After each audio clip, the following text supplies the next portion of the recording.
Welcome to the deep dive.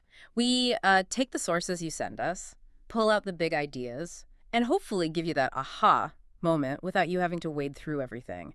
Today, we're getting into James Clear's Atomic Habits.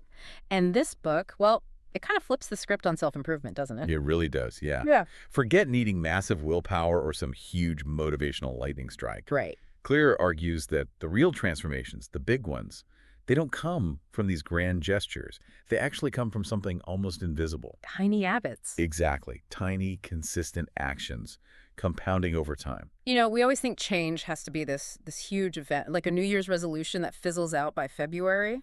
We go big or go home. Yeah, but Clear says no, just get like 1% better each day, which sounds, well, it sounds tiny, almost pointless. How does he make that convincing? Well, it's convincing because it reframes everything.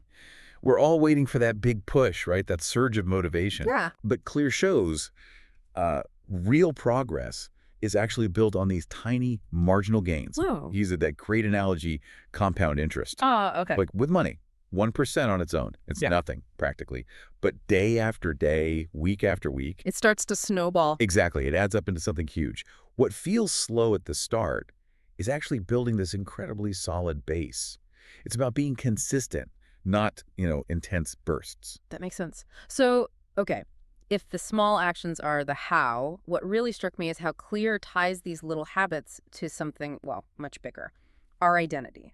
Yes, this is, I think, the most powerful part of the book. He really shifts the focus, right? It's not just, I want to achieve X, it's, I want to be the kind of person who achieves X. Precisely. Most goals are outcome-based.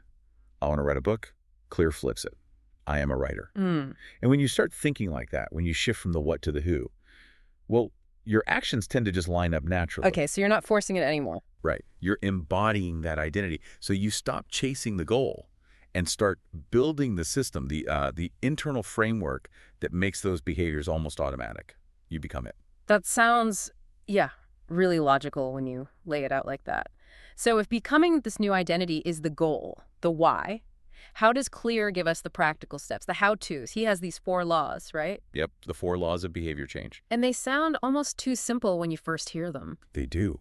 But that's their genius. They work with human nature, not against it. So first, make it obvious. Okay, like putting your running shoes by the door. Exactly. Don't hide them away. Make the cue unavoidable. Second, make it attractive. Meaning? Pair the habit you should do with something you actually want to do, like only listening to your favorite podcast while you're exercising. Ah, temptation bundling. Got it. Then third, make it easy.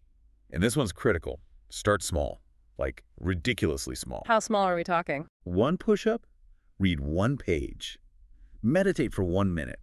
People mess this up by trying to do too much too fast. They get overwhelmed, then quit. Been there. Oh. Definitely done that. Okay, and the last one. Make it satisfying. You need some kind of immediate reward. Your brain needs to associate the habit with feeling good. Even just tracking it, putting a check mark on a calendar, seeing progress is satisfying. Right, that little dopamine hit. Exactly. The big mistake is often skipping that satisfaction part. You do the hard thing, but there's no immediate payoff, so the habit doesn't stick. That make it easy part, starting small, really lands. Because we all try to do the big life overhaul on January 1st and it never works. Ever. And speaking of things not always working perfectly, Clear has this crucial bit of advice for when you inevitably slip up, because everyone does, right? What's his rule for that? Oh, this is so important. It's the never miss twice rule. Never miss twice. Yeah. Look, you're going to miss a day. Life gets in the way. That's okay. That's not failure. The real problem is missing 2 days in a row. That's when the habit starts to unravel. So if you miss Monday, the absolute key is you must get back on track Tuesday. No excuses. So it's about resilience, not perfection. Precisely. That immediate recovery stops one slip-up from becoming a complete slide back to old ways. Consistency is the engine here.